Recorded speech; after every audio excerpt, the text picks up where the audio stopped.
ഞങ്ങൾ ലോകകപ്പ് നേടാൻ ഒരു തരത്തിലും ബാധ്യതപ്പെട്ടവരല്ല. നമ്മൾ അങ്ങനെ ചിന്തിക്കുന്നുണ്ടെങ്കിൽ അത് പൂർണ്ണമായും തെറ്റാണ്. ഇതൊരു കളി മാത്രമാണ്. കളിക്ക് ശേഷം ജീവിതം മുന്നോട്ട് പോകും. 2022 ലോകകപ്പിൽ സൗദി അറേബ്യക്കെതിരായ ആദ്യ മത്സരത്തിൻ്റെ തലേന്ന് നടത്തിയ വാർത്താ സമ്മേളനത്തിൽ അർജന്റീനയുടെ കോച്ച് ലിയണൽ സ്കലോണി പറഞ്ഞതാണിത്.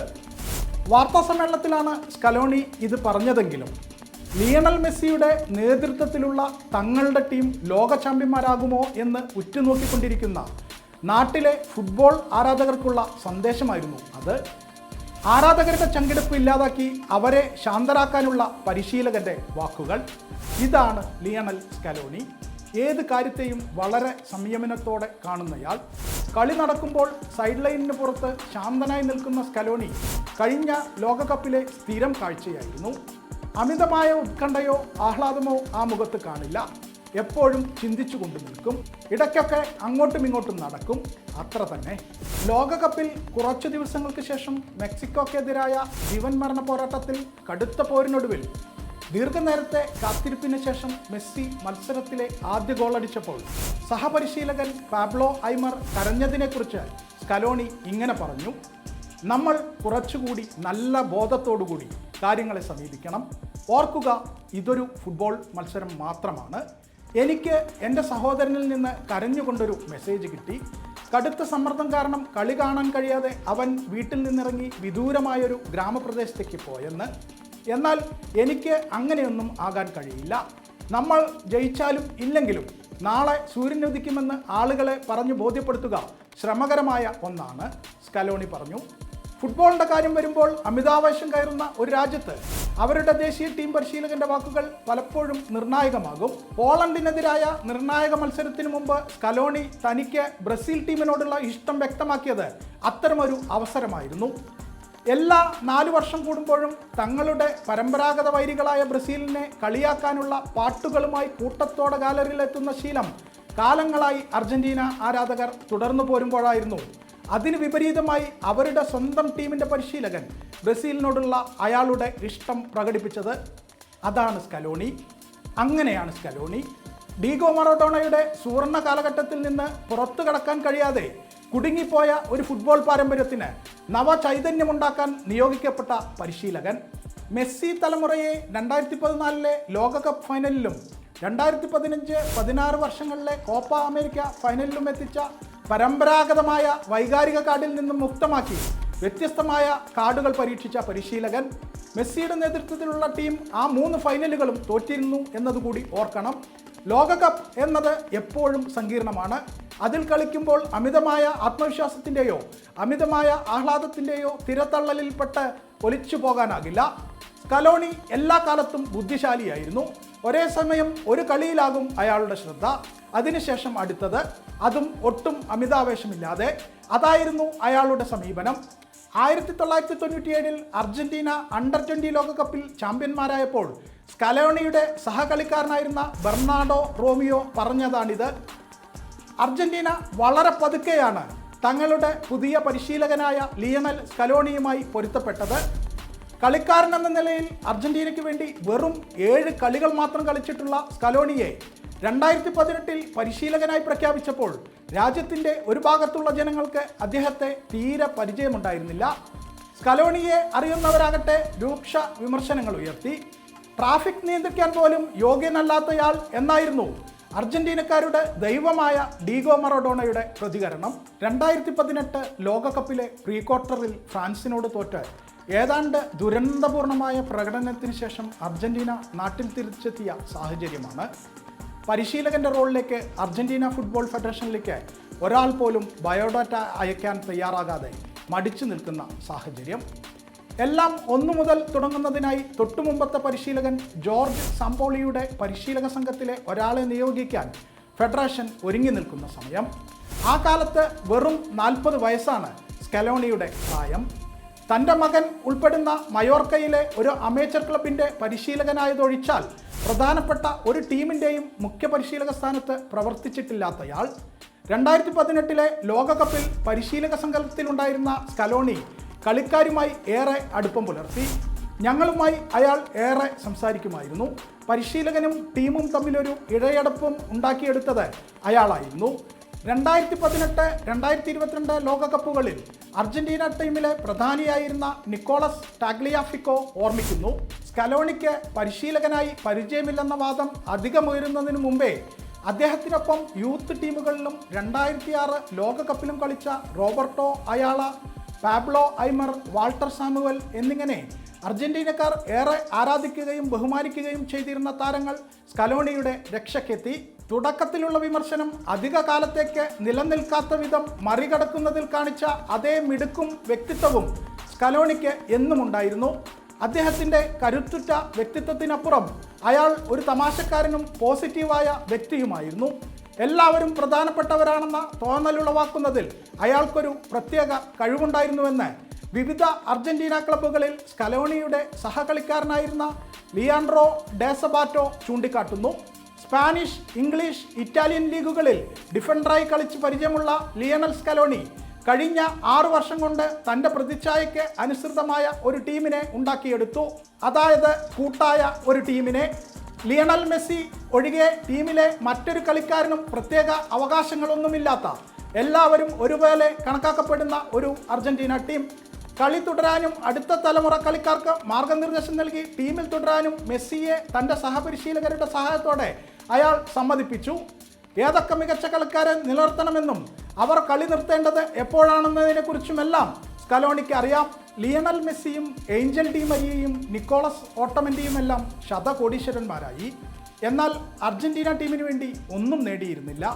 വളരെ നേരത്തെ യൂറോപ്പിലേക്ക് കുടിയേറി അവിടെ കളിച്ചിരുന്ന അർജന്റീനയിലെ വലിയ ക്ലബ്ബുകളിൽ കളിച്ചു കണ്ടിട്ടില്ലാത്ത കളിക്കാരെ അർജന്റീനയിലേക്ക് തിരിച്ചെത്തിച്ച് ടീമിൽ ഉൾപ്പെടുത്തിയതും സ്കലോണിയാണെന്ന് അദ്ദേഹത്തിൻ്റെ പഴയ പരിശീലകൻ ഡാനിയൽ കോർഡോബ പറയുന്നു. 2021 മാരക്കാനയിൽ നടന്ന കോപ്പ അമേരിക്ക ഫൈനലിൽ കിരീടം നേടിയതോടെ സ്കലോണിയുടെ അർജന്റീന ടീം നാട്ടിൽ ആരാധകരുടെ ഹൃദയം കീഴടക്കി. 28 വർഷത്തിന് ശേഷം ഒരു കപ്പ് നേടുന്നതിന് മാരക്കാനയേക്കാൾ മികച്ചൊരു സ്ഥലം അർജന്റീനക്കാരെ സംബന്ധിച്ചിടത്തോളം ഇല്ലായിരുന്നു. ഇതോടെ അർജന്റീന എന്ന രാജ്യം ഒന്നടങ്കം ഈ ടീമിന് പിന്നിൽ ഒറ്റക്കെട്ടായി അണിനിരന്നു. 2022 ലോകകപ്പിനായി ഖത്തറിലെത്തുമ്പോഴേക്കും സ്കലോണിയുടെ ഏറെ പുതുമുഖങ്ങൾ അടങ്ങിയ ടീം തുടർച്ചയായി 35 വിജയങ്ങളെന്ന നേട്ടത്തിലെത്തിയിരുന്നു. ഈ ടീം മൂന്നാമതൊരിക്കൽ കൂടി അർജന്റീനയ്ക്ക് ലോക കിരീടം നേടിക്കൊടുക്കുമെന്ന് ആരാധകർ മുഴുവൻ വിശ്വസിച്ചു. പക്ഷേ ടൂർണമെൻറ്റിലെ ആദ്യ മത്സരത്തോടെ സകലരും സ്വപ്നലോകത്തു നിന്ന് ഭൂമിയിലേക്ക് ഇറങ്ങി വന്നു. സൗദി അറേബ്യക്കെതിരെയുള്ള തോൽവിക്ക് ശേഷം കളിക്കാരെ മണ്ണിലുറപ്പിച്ച് അവരുടെ കളിലഹരിയെ പദം വരുത്തുന്നത് സ്കലോണി തുടർന്നു. ഇതൊരു കളി മാത്രമാണെന്നും അതിനെ അങ്ങനെ മാത്രമേ എടുക്കാവൂ എന്നും കളിക്കുന്നത് പരമാവധി ആസ്വദിക്കൂ എന്നും അയാൾ നിരന്തരം തൻ്റെ കളിക്കാരെ ഓർമ്മിപ്പിച്ചു. ഈ ഉപദേശം ആസ്വദിച്ച് കളിക്കാനും സമ്മർദ്ദം കുറയ്ക്കാനും കളിക്കാരെ സഹായിച്ചു. സൗദി അറേബ്യയോടുള്ള തോൽവിക്ക് ശേഷം ലോകകപ്പിലെ ഓരോ മത്സരവും അർജന്റീനയ്ക്ക് ഓരോ ഫൈനലായിരുന്നു. ഏത് കളി തോറ്റാലും അപ്പോൾ ടൂർണമെൻറ്റിന് പുറത്താകുമെന്ന അവസ്ഥ. അവിടെ നിന്ന് ഗ്രൂപ്പ് ഘട്ടത്തിൽ മെക്സിക്കോയെയും പോളണ്ടിനെയും തോൽപ്പിച്ചു. പ്രീ ക്വാർട്ടറിൽ ഓസ്ട്രേലിയയെയും. ക്വാർട്ടറിൽ കരുത്തരായ നെതർലൻഡ്സ് ആയിരുന്നു അർജന്റീനയുടെ എതിരാളികൾ. ഏകപക്ഷീയമായ 2 ഗോളുകൾക്ക് മുന്നിൽ നിന്ന ശേഷം നെതർലൻഡ്സ് തിരിച്ചടിക്കുകയും മത്സരം പെനാൽറ്റി ഷൂട്ടൗട്ടിലേക്ക് നീങ്ങുകയും ചെയ്തു. ഷൂട്ടൗട്ടിൽ എമിലിയാനോ മാർട്ടിനസിൻ്റെ മികവിൽ അർജന്റീനയ്ക്ക് ജയം. സെമി ഫൈനലിൽ ക്രൊയേഷ്യയെ എതിരില്ലാത്ത 3 ഗോളിന് തകർത്ത് ഫൈനലിൽ. 2018 ക്രൊയേഷ്യയുടെ കയ്യിൽ നിന്ന് കിട്ടിയ തോൽവിക്ക് മധുര പ്രതികാരം.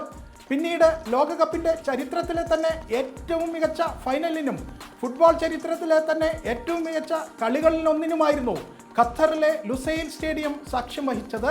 ആദ്യ പകുതിയിൽ ലിയണൽ മെസ്സിയും ഏഞ്ചൽ ഡി മരിയയും നേടിയ ഗോളുകളിലൂടെ അർജന്റീന മുന്നിലെത്തി. എന്നാൽ രണ്ടാം പകുതിയിൽ 2 മിനിറ്റിനിടെ 2 ഗോൾ നേടി കിലിയൻ എംബാപ്പെ ഫ്രാൻസിനെ മത്സരത്തിലേക്ക് തിരിച്ചു കൊണ്ടുവന്നു.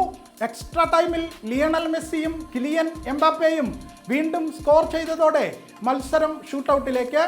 ഷൂട്ടൗട്ടിൽ ഒരിക്കൽ കൂടി എമിലിയാനോ മാർട്ടിനസ് അർജന്റീനയുടെ രക്ഷകനായി. അങ്ങനെ 36 വർഷത്തിന് ശേഷം അർജന്റീനയ്ക്ക് ലോക കിരീടം. 2 ലിയണൽമാർ നേതൃത്വം കൊടുത്ത അർജന്റീന ലോകം കീഴടക്കിയാണ് ഖത്തറിൽ നിന്ന് മടങ്ങിയത്. അതും ആദ്യ കളി തോറ്റ ശേഷം തുടർച്ചയായി 6 കളികൾ ജയിച്ച്. ഫൈനലിൽ ലിയണൽ സ്കലോണി സ്വീകരിച്ച തന്ത്രങ്ങൾ മികച്ചതായിരുന്നു. സ്റ്റാർട്ടിംഗ് 11-ൽ ലിസാൻഡ്രോ മാർട്ടിനസിനെ 3 സെന്റർ ബാക്കുകളിൽ ഒരാളായി നിയോഗിച്ച സ്കലോണി ഏഞ്ചൽ ഡി മരിയയെ ബെഞ്ചിലിരുത്തുമെന്നായിരുന്നു സകലരും വിചാരിച്ചത്. എന്നാൽ സ്കലോണി ചെയ്തത് നേരെ മറിച്ചായിരുന്നു. ഫ്രാൻസ് ടീമിനെ സ്കലോണി ഒരേ സമയം ഭയപ്പെടുകയും പൂർണ്ണമായും ബഹുമാനിക്കുകയും ചെയ്തിരുന്നു. 2018 ലോകകപ്പിൽ അർജന്റീനയുടെ പരിശീലക സംഘത്തിലുണ്ടായിരുന്ന സ്കലോണിയുടെ ചുമതല ഭാവിയിലെ എതിരാളികളെ നിരീക്ഷിക്കുക എന്നതായിരുന്നു. അത്തവണ പ്രീ ക്വാർട്ടറിൽ അർജന്റീനയെ തകർത്ത ഫ്രാൻസിനെ സ്കലോണി ശരിക്കും മനസ്സിലാക്കിയിരുന്നു. അർജന്റീനയുടെ മുഖ്യ പരിശീലകനായി ചുമതലയേറ്റ ശേഷം സ്കലോണി മാതൃകയാക്കിയത് ഫ്രാൻസിനെയായിരുന്നു. കളിയിൽ അതിവേഗം പരിണമിക്കാനും പന്ത് പിടിച്ചെടുക്കാനും വെറും 3-4 സെക്കൻഡ് കൊണ്ട് പന്ത് ഷൂട്ട് ചെയ്യാൻ പാകത്തിൽ പൊസിഷനിലാകാനുമുള്ള ഫ്രാൻസ് ടീമിൻ്റെ കഴിവിനെക്കുറിച്ച് സ്കലോണി ജാഗ്രത പുലർത്തിയിരുന്നു. ഇത് അറിയുന്ന ഫുട്ബോൾ പണ്ഡിതരാണ് ലിസാൻഡ്രോ മാർട്ടിനസിനെ സെൻറ്റർ ബാക്കായി ഉൾപ്പെടുത്തുമെന്ന് കരുതിയത്. എന്നാൽ സ്കലോണി മറ്റൊരു തീരുമാനത്തിലാണ് എത്തിയത്. ലോകകപ്പ് ഫൈനലിനെ സമീപിക്കുന്നത് ഫ്രാൻസിനെ ഭയന്നുകൊണ്ടാണെങ്കിൽ അത് തൻ്റെ ടീമിനേക്കാൾ താൻ പ്രാധാന്യം നൽകുന്നത് എതിർ ടീമിനാണെന്ന് അംഗീകരിക്കലാകും. അത് എതിരാളികൾക്ക് മാനസികമായ ആധിപത്യം നൽകും. അതേസമയം തൻ്റെ ടീമിനാണ് പ്രാധാന്യം നൽകുന്നതെങ്കിൽ അവർക്ക് എങ്ങനെയാണ് തുടക്കം മുതൽ കളിയിൽ മേധാവിത്വം പുലർത്താൻ കഴിയുക എന്ന ചോദ്യം സ്വയം ചോദിച്ച സ്കലോണി അതിനുള്ള മറുപടിയായാണ് ഏഞ്ചൽ ഡി മരിയയെ സ്റ്റാർട്ടിംഗ് 11-ൽ ഉൾപ്പെടുത്തിയത്. സ്റ്റാർട്ടിംഗ് 11-ൽ ഡി മരിയ ഉൾപ്പെട്ടതോടെ 4-4-2 എന്ന ഫോർമേഷനിൽ വലതുഭാഗത്തായിരിക്കും അയാൾ കളിക്കുക എന്നായിരുന്നു വിലയിരുത്തപ്പെട്ടത്. ഫ്രാൻസിന്റെ പ്രതിരോധത്തിൽ ഇടതുഭാഗം ദുർബലമാണെന്നത് സ്കലോണി ശ്രദ്ധിച്ചിരുന്നതായും ഇത് മുതലാക്കുകയായിരിക്കും ലക്ഷ്യമെന്നുമായിരുന്നു ഇങ്ങനെ വിലയിരുത്തിയവർ കരുതിയത്. എന്നാൽ ഡി മരിയയെ ഇടതുഭാഗത്താണ് സ്കലോണി വിന്യസിച്ചത്. ഇതോടെ മെസ്സി വലതുഭാഗത്തും ജൂലിയൻ അൽവാരസ് മധ്യത്തിലുമായി 3-അംഗ ആക്രമണ നിര സജ്ജമായി. അത് ഫ്രാൻസിനെ ബുദ്ധിമുട്ടിലാക്കി. ആദ്യ മിനിറ്റുകളിൽ അവർ പാസുകളിലെല്ലാം തെറ്റുവരുത്തി. മാത്രമല്ല ഫ്രാൻസിൻ്റെ മിഡ്ഫീൽഡിൽ ചൗമേനിക്കും റാബിയറ്റിനും മൈതാനത്തിൻ്റെ കൂടുതൽ ഭാഗം കവർ ചെയ്യേണ്ടി വന്നു. ഇതോടെ കുരുക്കിലായത് അവരുടെ സൂപ്പർ മിഡ്ഫീൽഡർ അന്റോണിയോ ഗ്രീസ്മാൻ ആണ്. ടൂർണമെൻറ്റിലുടനീളം 3-അംഗ മിഡ്ഫീൽഡ് സംഘത്തിൽ ഗ്രീസ്മാനെ ആക്രമണത്തിൻ്റെ ഭാഗമായി ഉപയോഗപ്പെടുത്തിയാണ് പ്രതിസന്ധികൾക്കെല്ലാം ഫ്രാൻസ് പരിഹാരം കണ്ടെത്തിയിരുന്നത്. എന്നാൽ ഇത്തവണ സ്കലോണി അത് ഫ്രാൻസിനൊരു കുരുക്കാക്കി മാറ്റി. കരിയറിൽ ഒരിക്കൽ പോലും അർഹിക്കുന്ന അംഗീകാരം ലഭിക്കാത്ത കളിക്കാരനാണ് ഏഞ്ചൽ ഡി മരിയ. ഒരിക്കലും ആരാലും പാടിപ്പുകഴ്ത്തപ്പെടാത്ത ഹീറോ. വലിയ അവസരങ്ങളിലെല്ലാം മികച്ച കളി പുറത്തെടുക്കുന്ന കളിക്കാരൻ. ആ ഡി മരിയ ആയിരുന്നു ഫൈനലിലെ ആദ്യ 1 മണിക്കൂറിൽ കളം നിറഞ്ഞ് കളിച്ചത്. സ്റ്റാർട്ടിംഗ് 11-ൽ തന്നെ ഉൾപ്പെടുത്തിയ സ്കലോണിയുടെ തീരുമാനം 100% ശരിവെക്കുന്നതായിരുന്നു ഏഞ്ചൽ ഡി മരിയയുടെ പ്രകടനം. ഡി മരിയയെ തുടക്കത്തിൽ തന്നെ ഇറക്കുക വഴി കളിയിൽ തൂങ്ങി നിൽക്കാനല്ല മറിച്ച് ജയിക്കാനാണ് സ്കലോണി ശ്രമിച്ചത്. കളിയുടെ 60-ാം മിനിറ്റിൽ ഡി മരിയയെ പിൻവലിച്ചതോടെയാണ് ശരിക്കും കളി മാറിയത്. അതുവരെ അർജന്റീനയുടെ കയ്യിലായിരുന്ന കളി പതുക്കെ ഫ്രാൻസിലേക്ക് വഴുതി തുടങ്ങി. ഇത് തന്നെയായിരുന്നു ക്വാർട്ടറിൽ നെതർലൻഡ്സിനെതിരെയും സംഭവിച്ചത്. ഫ്രാൻസിന് പതുക്കെ കളിയിൽ ഒഴുക്ക് ലഭിച്ചതോടെ അർജന്റീന ക്ഷീണിച്ചു തുടങ്ങി. ഫുട്ബോളിൽ മൈതാനത്ത് അതിവേഗമാണ് സമയം കടന്നു പോവുക. അതുകൊണ്ട് തന്നെ വെല്ലുവിളികൾക്ക് പെട്ടെന്നുള്ള പരിഹാരങ്ങൾ പരിശീലകന്മാർക്ക് കണ്ടെത്തേണ്ടി വരും.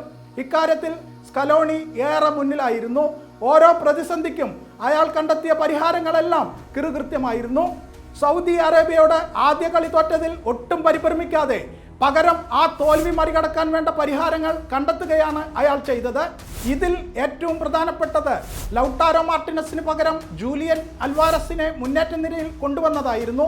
21-കാരനായ എൻസോ ഫെർണാണ്ടസിനെ മിഡ്ഫീൽഡിൽ കൊണ്ടുവന്നതായിരുന്നു മാസ്റ്റർ സ്ട്രോക്ക്. നെതർലൻഡ്സിനെതിരെ 3-അംഗ പ്രതിരോധ നിര, ക്രൊയേഷ്യക്കെതിരെ മിഡ്ഫീൽഡ് നിറച്ചത്, ഫൈനലിൽ വരുത്തിയ മാറ്റങ്ങൾ തുടങ്ങിയവയെല്ലാം മികച്ചതായിരുന്നു. ഇതിനെല്ലാം മീതെയായിരുന്നു സ്കലോണിയുടെ അർജന്റീന കാണിച്ച ടീം സ്പിരിറ്റ്. 2019 കോപ്പ അമേരിക്കയിൽ ഒരുമിച്ച് കളിച്ചു തുടങ്ങിയ ഈ ടീം അന്നു മുതൽ ഏതാണ്ട് 3.5 വർഷത്തോളം ആ നില തുടർന്നിരുന്നു. അത് ഏറെ ഗുണം ചെയ്തു. 2019 കോപ്പയിലെ സെമിഫൈനലിൽ ബ്രസീലിനോട് തോറ്റതോടെയാണ് ഫ്രാൻസിനെ അനുകരിക്കുന്ന പണി സ്കലോണി നിർത്തിയത്. പകരം കൂടുതലായി പൊസഷൻ ഫുട്ബോൾ കളിക്കാൻ അയാൾ തൻ്റെ കളിക്കാരോട് നിർദ്ദേശിച്ചു. 2019 കോപ്പയോടെയാണ് മെസ്സിക്കൊപ്പം പുതിയ തലമുറ കളിക്കാർ കളിച്ചു തുടങ്ങിയത്. മെസ്സിയുടെ കളി കണ്ടു വളർന്ന, മെസ്സിയുടെ ആരാധകരായിരുന്ന അവരെല്ലാം കളിക്കളത്തിൽ അദ്ദേഹത്തെ പൂർണ്ണമായും പിന്തുണച്ച് വിയർത്തു കളിച്ചു.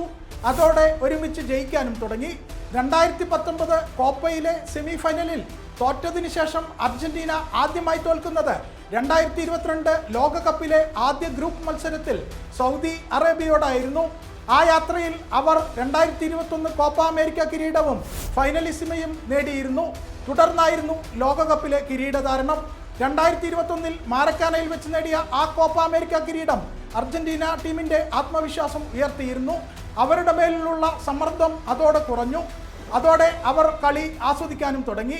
ലോകകപ്പ് നേട്ടത്തിന് അർജന്റീന ഏറ്റവും കൂടുതൽ കടപ്പെട്ടിരിക്കുന്നത് അവരുടെ പരിശീലകൻ ലിയണൽ സ്കലോണിയോട് തന്നെയാണ്. ഡ്രസ്സിംഗ് റൂമിലെ അന്തരീക്ഷം മെച്ചപ്പെടുത്തി കളിക്കാർക്കിടയിൽ പരസ്പരം സ്നേഹവും ബഹുമാനവും വളർത്തിയതിനൊപ്പം കളിക്കളത്തിലെ അദ്ദേഹത്തിൻ്റെ തന്ത്രങ്ങളും മികച്ചതായിരുന്നു. അങ്ങനെ അർജന്റീനയ്ക്ക് 36 വർഷത്തെ നീണ്ട ഇടവേളയ്ക്ക് ശേഷം 2 ലിയണൽമാർ ചേർന്ന് ലോകകപ്പ് നേടിക്കൊടുക്കുകയായിരുന്നു.